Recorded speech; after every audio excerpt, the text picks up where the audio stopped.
संस्कृतम् अस्माकं संस्कारभाषा अस्माकं विद्यालयस्य प्रधानाध्यापिका लीना महोदया अस्मिन् योगे अध्यक्षभाषणाय आह्वानम्.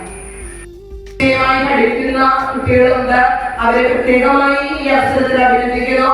നമ്മുടെ സംസ്കൃതം പഠിപ്പിക്കുന്ന ബിന്ദു ടീച്ചറെയും പ്രത്യേകമായി അവസരത്തിൽ അഭിനന്ദിക്കുകയാണ്. ഒരിക്കൽ കൂടി ഇദ്ദേഹത്തിന്റെ ആശംസകൾ ഏറ്റവും സ്നേഹത്തോടെ നേർന്നുകൊണ്ട്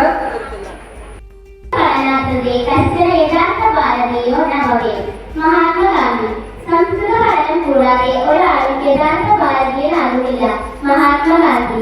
സംസ്കൃത പഠനാർത്ഥത്തെ കശ്ചന യഥാർത്ഥ ഭാരതീയോ ന ഭവേത്. മഹാത്മാഗാന്ധി. ധന്യവാദः. സംസ്കൃതഭാഷം സർവം സംസ്കൃതം പഠന്തു സംസ്കൃതം ജീവന്തു. ധന്യവാദः. राज्यं न च भारतानि ये ये कृते वर्तते एव नित्यं विद्याधनं सर्वधनाप्रदानम्. इदं विद्याकुसुम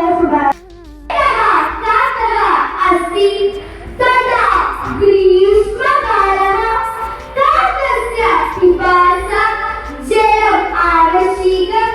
अत्र पश्यति जलं नास्ति तत्र पश्यति जलं नास्ति कुत्रापि जलं नास्ति. काकः कष्टेन बहुदूरं गच्छति. तत्र सः एकं गृहं पश्यति. काकः अभिलयम् महाराजादसोदरयुगलं पञ्चजनाः निवसन्ति. पश्यतु नामकमुद्यानं विविधसुमानि विविधसन्ति.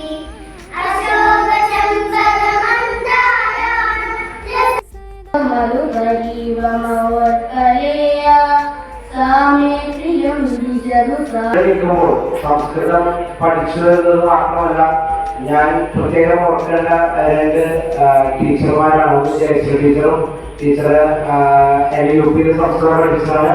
അതുപോലെ ചന്ദ്രിക ടീച്ചർ. ഈ രണ്ട് അധ്യാപകരുമാണ് ഞാനിവിടെ സംസ്കൃതം പഠിക്കുന്നതിനായി വിദ്യാലയത്തിൽ ജോലി പഠിച്ചുകൊണ്ടിരുന്ന ടീച്ചർമാരെ. രണ്ടുപേരും വളരെ ഡീറ്റെയിലായിരുന്നു. 5ാം ക്ലാസ് മുതൽ തന്നെ എന്നെ നല്ലപോലെ തന്നെ ട്രെയിൻ ചെയ്യുകയും ഉച്ചാരണ ശുദ്ധി, അതേപോലെ സംസ്കൃതത്തിലുള്ള ശ്ലോകങ്ങൾ, ഇതെല്ലാം തന്നെ ചെറുപ്പം